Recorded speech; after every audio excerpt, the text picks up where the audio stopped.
Bos días. Bueno, posiblemente, si empezaron ahora a las 11 da mañán, sabemos que hoxe en Compostela constitúyese o 10º Parlamento de Galicia, o cual é unha data importante porque, en definitiva, as comunidades autónomas teñen competencias sobre os temas de pobreza.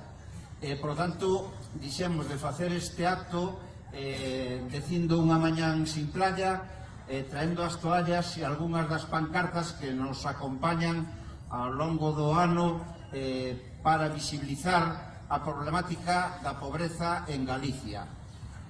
Bueno, isto organizamos entre o Foro Socioeducativo Os Minguéns e Modepen, o Movimento en Defensa das Pensións Públicas de Pensión.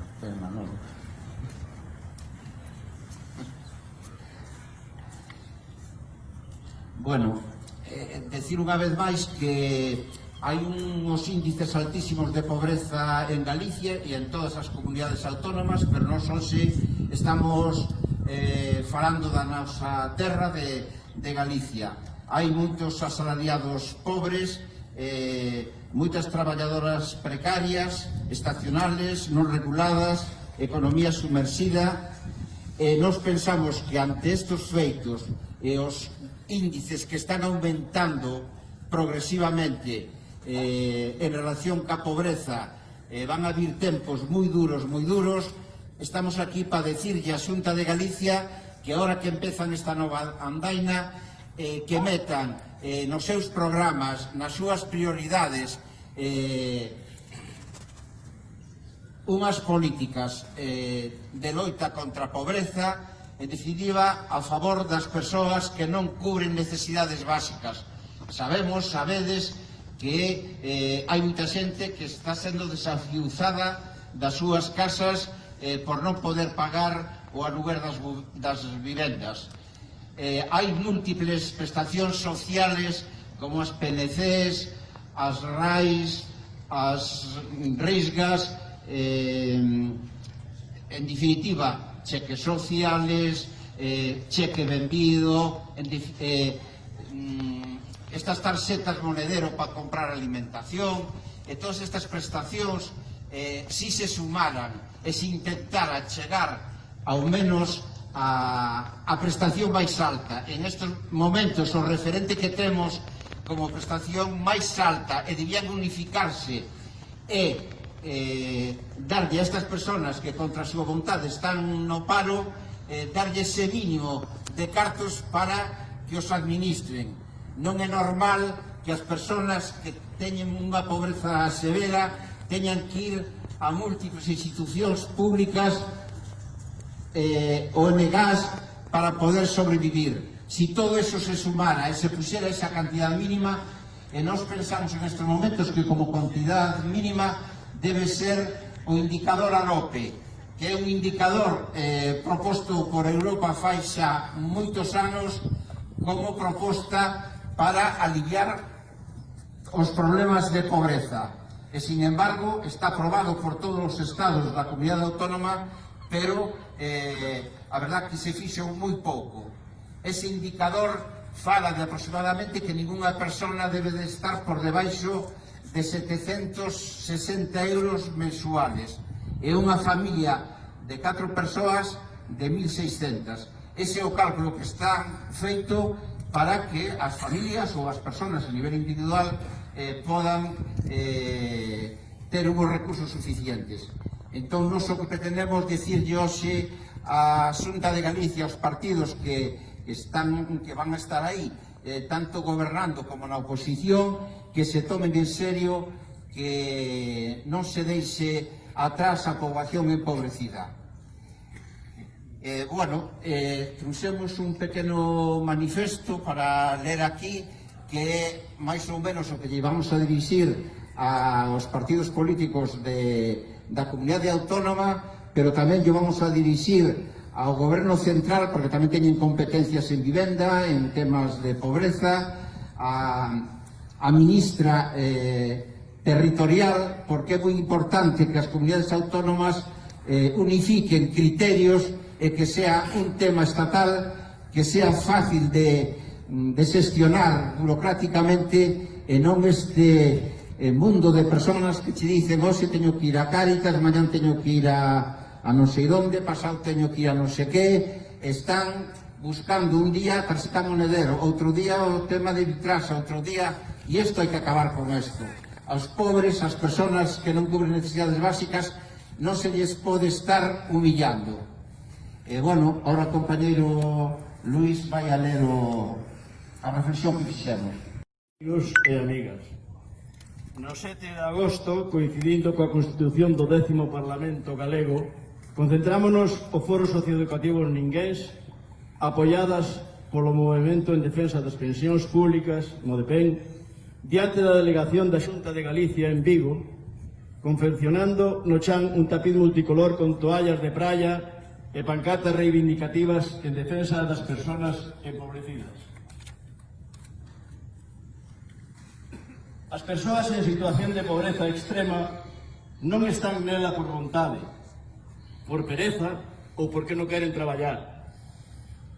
Os insoportables índices de pobreza están relacionados con un sistema político e financiero estructural sistémico que xenera altos niveles de desemprego, economía sumerxida, traballadores non regulados, asalariados empobrecidos e persoas en pobreza crónica, acumulación de capitais en mans das élites, paraísos fiscais, etc.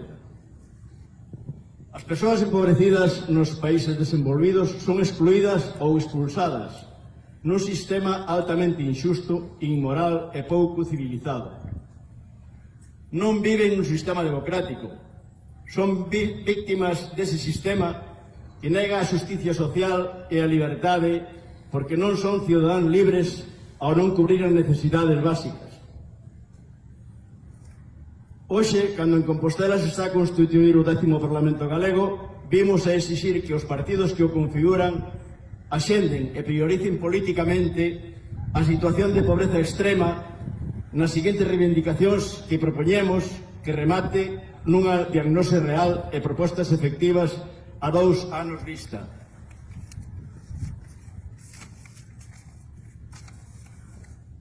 Queremos un aumento significativo dos orzamentos e aumento das plantillas de técnicos e profesionais acorde coas necesidades obxectivas e que estes equipos sexan multidisciplinares. Que se analice o senfogarismo para buscar medidas que rematen co límite de 10 días os albergues, coa falta de privacidade nos mesmos e se traballe por unha inclusión real e definitiva que remate nunha transición a pisos permanentes para que non haxa en Galicia ninguén sen teito. Que nesa línea se traballe para acadar un consorcio de vivenda social en réximen de aluguer en colaboración cos concellos e totalmente público para paliar a problemática dos despexos sen alternativa e das persoas sen fogar, pero tamén para calquera que non poida acceder a un prezo de mercado. Que se revise a renda de inclusión social de Galiza, aproximándose ao indicador AROPE, e igualmente se unifiquen todas as prestacións sociais para rematar co exceso de burocracia que poderían unificarse se a prestación principal recibida cubrir as necesidades básicas completas de alimentación, vivenda, suministros, higiene, etc. É dicir, revisar as pensións non contributivas, as rendas activas de inserción, as pensións de viudedade, ademais de todas as axudas accesorias para persoas empobrecidas e sustituílas por unha soa ferramenta económica que saque do umbral da pobreza a estas persoas. Entregar de forma gratuita cubrebocas ás persoas empobrecidas que non poden sufragalos. Que se traballe por acadar un plan estable dende a competencia das políticas activas de emprego transferidas ás comunidades. que comece na formación e remate en bolsas de traballo efectivas que ampare a todo o cidadán e, sobre todo, aos máis vulnerables, con maiores trabas de acceso a un posto remunerado. Revisar a fenda digital que fixo que durante esta crise moitos nenos e nenas non puideran estudar por falta de recursos. Que as tarxetas moedeiro non sexen estacionais e non permanentes para que as persoas que precisen deste apoio alimentario, de higiene, limpeza e para a farmacia debería consolidarse como un instrumento estable e, por suposto, non deixar fora das bases as preceptoras de prestacións sociais, como actualmente sucede. Pediríamos o mesmo para os tarxetas Benvido ou cheque bebé, que non sexa un apoio puntual. Que se analice a situación das mulleres en situación de prostitución e se promova unha actuación en consecuencia cunha política integral que arroupe para a posibilidade da saída urxente da mesma. Medicina social. Precisamos que se cubran dende o público as patoloxías que non ampara a seguridade social, como a odontoloxía, oftalmoloxía e podoloxía. Sobre as migrantes non reguladas, moitas delas levan moitos anos vivindo en Galiza e deberían ter os seus dereitos equiparados co resto dos cidadáns e asegurar, mediante legislación autonómica, o acceso destas persoas ás prestacións sociais das que son excluídas na actualidade.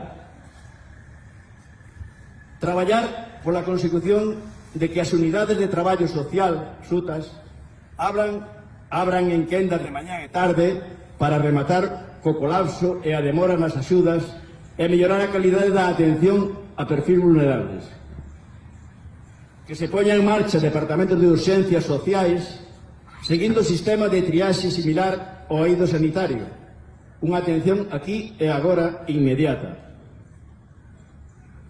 Sobre as cárceres pedimos unha revisión dentro do Parlamento da situación actual dos presos e presas para promover e presionar para que o Goberno central movilice recursos para o cumprimento de condenas en réximen semiaberto, inclusión sociolaboral e achegamento ao domicilio familiar dende os CIS, dentro de inserción social. Finalmente, pediríamos que a Administración Autonómica teña como obxectivo propio a atención da poboación empobrecida, é dicir, evitando delegar en externalizacións mediante organizacións sociais ou religiosas unha asistencia que debería ser institucional e directa dende o público, sen transferir ás ONGs este traballo como únicas entidades xestoras.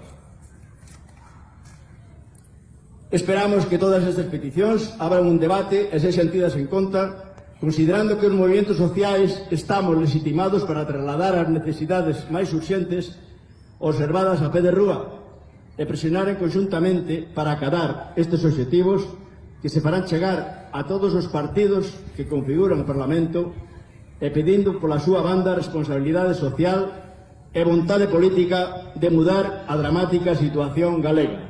Gracias por isto.